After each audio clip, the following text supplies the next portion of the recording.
प्रेमाश्रयी शाखा या प्रेम मार्गी शाखा अथवा सूफी संतों का प्रेम काव्य। हम सूफी संतों के प्रेम काव्य की विशेषताओं का अध्ययन अभ्यास कर रहे हैं। इसके पूर्व हमने 3 विशेषताओं का अध्ययन किया था और अब हमें बाकी विशेषताओं को देखना है, उसका अभ्यास करना है। बच्चों, ये सूफी काव्य बहुत सुंदर ऐसा काव्य है। सूफी काव्य प्रेम का काव्य है। सूफी काव्य की चौथी विशेषता है लोक पक्ष और हिंदू संस्कृति। लोक पक्ष और हिंदू संस्कृति। बच्चों, सूफी संतों का प्रेम यानी मुस्लिम संत कवियों का प्रेम और उनका प्रेम मार्ग निर्गुणवादी संत कवि कबीर, गुरु नानक, दादू दयाल, संत रैदास, संत पिपा, इनका जो प्रेम मार्ग है, सूफी संतों का प्रेम और कबीर आदि संतों का प्रेम, उनका प्रेम मार्ग, यह दोनों भिन्न भिन्न है, दोनों अलग अलग है। संत कबीर का जो प्रेम है वह ईश्वर प्रेम है, वह सामाजिक भी है। और सूफी संतों का जो प्रेम है, मुस्लिम संत कवियों का जो प्रेम है, वह वैयक्तिक है, वह सामाजिक भी है और उसमें अलौकिकता है। यानी सूफी संत कवियों ने नारी को यानी स्त्री को अलौकिक तत्व के रूप में चित्रित किया गया है। सूफी काव्य वैयक्तिक मुझे बहुत पसंद है बच्चों। उनके विचार जो है, प्रेम के जो विचार है, वे भी मुझे बहुत भाते हैं, बहुत पसंद है। इसका कारण यह है कि सूफी संतों ने नारी को अलौकिक तत्व के रूप में चित्रित किया है। इसलिए क्या हुआ, सूफी काव्य में लोक जीवन का चित्रण हुआ है। उस समय यानी भक्ति काल में सामान्य जनता का जो अंधविश्वास, मंत्र तंत्र, जादू टोना, लोक व्यवहार, तीर्थ क्षेत्र की वास्तविकता आदि का यथार्थ चित्रण, सत्य सत्य चित्रण सूफी कवियों ने अपने प्रेम काव्य में किया। हिंदू संस्कृति का भी चित्रण किया उन्होंने। यानी सूफी संतों ने हिंदू वंशीय राजा उनकी प्रेम कहानियों का आधार लेकर प्रेम काव्य लिखा। हिंदू संस्कृति के अनुसार घटनाओं का वर्णन किया। यानी हिंदू लोगों की धार्मिक भावना, धार्मिक आचार विचार, रहन सहन, तीज त्योहार, हिंदू संस्कृति में जो भी कुछ मनाए जाते हैं या हिंदू संस्कृति के जो भी कुछ रीति रिवाज है आदि का यथार्थ वर्णन उन्होंने किया है। यानी हिंदू पात्रों में हिंदू आदर्श की स्थापना की, यानी उसमें लोक पक्ष है, लोगों का चित्रण है। सूफी प्रेम काव्य की पांचवी विशेषता है ईश्वर। बच्चों, ये आप लोग तो जानते हैं कि निर्गुण भक्ति धारा, इसका अर्थ क्या है? यानी सूफी संतों के मतानुसार ईश्वर निर्गुण है, निराकार है और वह एक है। अनेक ईश्वर हो ही नहीं सकते और वह एक ईश्वर सर्वत्र व्याप्त है। उस एक ईश्वर के सिवा इस धरती पर, इस सृष्टि पर किसी की सत्ता हो ही नहीं सकती। इसलिए सूफी संत सभी धर्म को प्रतिष्ठा की दृष्टि से देखते हैं। सूफी काव्य की छठी विशेषता है शैतान। शैतान का अर्थ होता है राक्षस। यानी सूफी काव्य में या प्रेम काव्य में शैतान को माया के समान प्रेम की साधना में या प्रेमी के मार्ग में बाधा पहुंचाने वाला बताया गया है। यह शैतान क्या करता है? प्रेमी के मार्ग में बाधा निर्माण करता है, कठिनाइयां निर्माण करता है, समस्याएं निर्माण करता है और वह प्रेम पथ पर बढ़ने वाले प्रेमी को कष्ट पहुंचाने का काम, दुख पहुंचाने का काम करता है। और मुझे तो ऐसा लगता है सच्चे अर्थ में इस समय प्रेमी की कसौटी होती है। प्रेम की कसौटी कहा जाता है ना, प्रेम एक कसौटी है।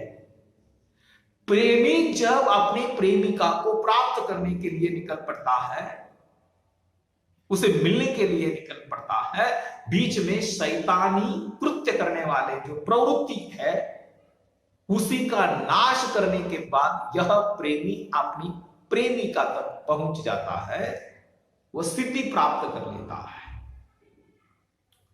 यानी प्रेमी शैतान पर विजय प्राप्त कर लेता है, नायक नायिका को प्राप्त करता है। सूफी प्रेम काव्य की सातवीं विशेषता है पीर अथवा गुरु का महत्व। बच्चों, ये पीर क्या है? जैसे कि देखो, हिंदू संस्कृति में, हिंदू समाज में गुरु होते हैं, महात्मा होते हैं, स्वामी होते हैं। उसी तरह मुसलमान समाज में, इस्लाम में, मुस्लिम समाज में गुरु नहीं, गुरु को ही पीर कहा गया है।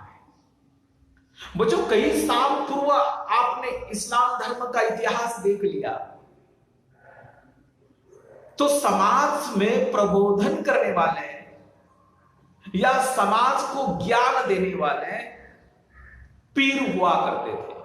आज भी देखो जगह जगह पर पीरों के स्थान बने हुए हैं, उनकी कब्र बनी हुई है, पीर बाबा। यानी सूफी कवियों ने पीर अथवा गुरु को भक्ति के मार्ग में, प्रेम के मार्ग में महत्वपूर्ण बताया है। क्यों? क्योंकि पीर के कारण या गुरु के योग्य मार्गदर्शन के कारण उन्होंने बताया ज्ञान से साधक, भक्त या प्रेमी शैतान से मुक्ति पाता है और अपने पद पर आगे बढ़ता है, अपनी प्रेमिका को प्राप्त कर लेता है। सूफी काव्य की 8वीं विशेषता है नारी चित्रण। नारी यानी स्त्री का चित्रण। बच्चों, मुझे एक विशेष बात लगती है सूफी काव्य की। कबीर का काव्य देख लो, नारी की निंदा। और भी आदिकाल का साहित्य देख लो, नारी एक भोग की वस्तु, नारी एक अपहरण की वस्तु। परंतु सूफी काव्य की एक महत्वपूर्ण विशेषता यह है कि उन्होंने प्रेम का जो स्थान है वह नारी को दिया है। नारी को परमात्मा का प्रतीक माना। ऐसा कौन सा भी काव्य मैंने नहीं देखा आज तक, कौन से भी कवि को नहीं देखा कि नारी को परमात्मा का प्रतीक माना। सूफी संत कवियों ने, मुस्लिम संत कवियों ने नारी को परमात्मा का प्रतीक माना। सूफी संतों ने साधना के क्षेत्र में नारी को साध्य किया। परिणामतः नारी केवल भोग की वस्तु नहीं बनी, वह केवल अपहरण की वस्तु नहीं है। अरे वह परमात्मा का प्रतीक है। आत्मा प्रेमी है, परमात्मा प्रेमिका है। आत्मा यानी प्रेमी परमात्मा को प्राप्त करने के लिए तड़पता है, मिलने के लिए तड़पता है, उसे प्राप्त करने के लिए भी तड़पता रहता है।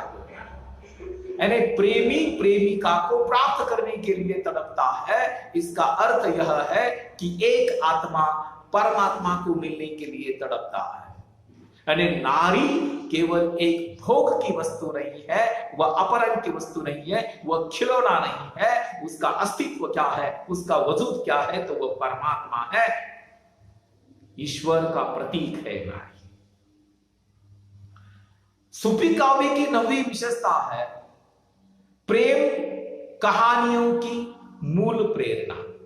बच्चों, मैंने इसके पहले आप लोगों को यह बात स्पष्ट बता दी है कि सूफी संत कवियों ने जो प्रेम काव्य की निर्मिति की, जो प्रेम काव्य लिखा, फिर उसमें जायसी होगा, नूर मोहम्मद होगा, उस्मान होगा, नासिर होगा, इन्होंने जो प्रेम काव्य लिखा है उसकी मूल प्रेरणा क्या है? उसकी मूल प्रेरणा हिंदू वंशीय राजा उनकी प्रेम कहानियां हैं। यानी इन सूफी कवियों ने प्रेम काव्य लिखते समय किसका आधार लिया? तो हिंदू वंशीय राजकुमार जो है उनकी प्रेम कहानी का आधार लिया। उन्होंने नायक तथा नायिका के दैनंदिन जो व्यवहार है, जो वातावरण है, उसी का चित्रण किया, उस संस्कृति का चित्रण किया। उन्होंने प्रेम का महत्व प्रतिपादित करते हुए भक्ति मार्ग में प्रेम का महत्व प्रतिपादित किया है, क्योंकि प्रेम के कारण ही ईश्वर की प्राप्ति हो सकती है। परंतु वह ईश्वरीय प्रेम निस्वार्थ होना चाहिए, निष्काम होना चाहिए। बच्चों, ऐसे सहजता से कहा जाता है कि प्रेम से सारी दुनिया जीती जा सकती है, सारा विश्व जीता जा सकता है, तलवार से नहीं। ये बात अत्यंत सत्य है। तलवार से, बमगोली से दुनिया को जीता नहीं जा सकता, मनुष्य को जीता नहीं जा सकता। मनुष्य को जीता जा सकता है, विश्व को जीता जा सकता है केवल प्रेम से। और प्रेम का महत्व उन्होंने प्रतिपादित किया। सूफी काव्य की 10वीं विशेषता है रस। बच्चों, आप लोग जानते हैं कि सूफी काव्य क्या है, सूफी काव्य में क्या प्रतिपादित हुआ है, सूफी काव्य में किसका वर्णन हुआ है? सूफी काव्य में प्रेम का वर्णन हुआ है। बच्चों, जहां प्रेम का वर्णन है, जहां सौंदर्य का वर्णन है, जहां मिलन का वर्णन है, जहां विरह का वर्णन है, वहां श्रृंगार रस प्रमुख है। सूफी काव्य में श्रृंगार रस के दोनों पक्ष, संयोग श्रृंगार और वियोग श्रृंगार, दोनों का सुंदर वर्णन हुआ है। परंतु संयोग की अपेक्षा वियोग पक्ष का अधिक वर्णन सूफी काव्य में हुआ है। यानी विरह में प्रेम की परीक्षा बताई जाती है। इसी के साथ साथ, यानी श्रृंगार रस के साथ साथ अन्य रसों का भी वर्णन हुआ है। जैसे कि देखो, राजा रत्न से राक्षसों को मारता है, युद्ध होता है, युद्ध वर्णन करने के लिए वीर रस का प्रयोग किया गया है, करुण रस का प्रयोग किया गया है, शांत रस का प्रयोग किया गया, विभत्स रस का भी प्रयोग हुआ है। 11वीं विशेषता है भाषा। सूफी काव्य की भाषा अधिकांशतः अवधी भाषा है। कवि जायसी ने जो पद्मावत नामक महाकाव्य लिखा है, उस महाकाव्य की भाषा ये अवधी भाषा है। सूफी कवि नूर मोहम्मद ने कहीं कहीं ब्रज भाषा का भी प्रयोग किया है। कवि उस्मान, कवि नासिर ने अपने काव्य में भोजपुरी भाषा का प्रयोग किया, परंतु सूफी काव्य की भाषा अत्यंत सरल है और स्वाभाविक है। अगली 12वीं विशेषता है छंद। दोहा, चौपाई, सोरठा, सवैया आदि छंदों का प्रयोग कुशलता। सूफी काव्य की 13वीं विशेषता अलंकार। बच्चों, काव्य में अलंकार का स्थान क्या होता है, यह आप ही जानते हैं। सूफी संतों ने अतिशयोक्ति, उपमा, उत्प्रेक्षा, रूपक आदि अलंकारों का सुंदर वर्णन किया है। यानी सूफी काव्य का उद्देश्य लोक मंगल की भावना प्रस्तुत करना है।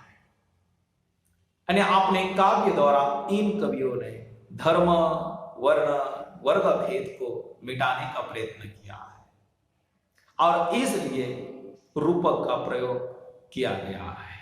यानी इनके काव्य में जो प्रयुक्त अलंकार है वह सहज और स्वाभाविक रूप में आए हैं। आखिरी विशेषता है प्रतीक विधान। सूफी कवियों का उद्देश्य लौकिक कहानी द्वारा अलौकिक प्रेम की अभिव्यक्ति करना है तथा अलौकिक अव्यक्त सत्ता का आभास देना रहा है। यानी इस रूप का उद्घाटन करने के लिए, यह उद्देश्य स्पष्ट करने के लिए कवियों को संकेत अथवा प्रतीक अनिवार्य थे। इसलिए सूफी संतों ने सांकेतिक शब्दों का, प्रतीकात्मक शब्दों का बहुत सुंदर प्रयोग अपने काव्य में किया है। इस तरह से सूफी काव्य की कुल मिलाकर 14 विशेषताएं विद्वानों ने स्पष्ट की है, इतिहासकारों ने स्पष्ट की है, जिसका अध्ययन हमने आज इसी समय पूरा किया है।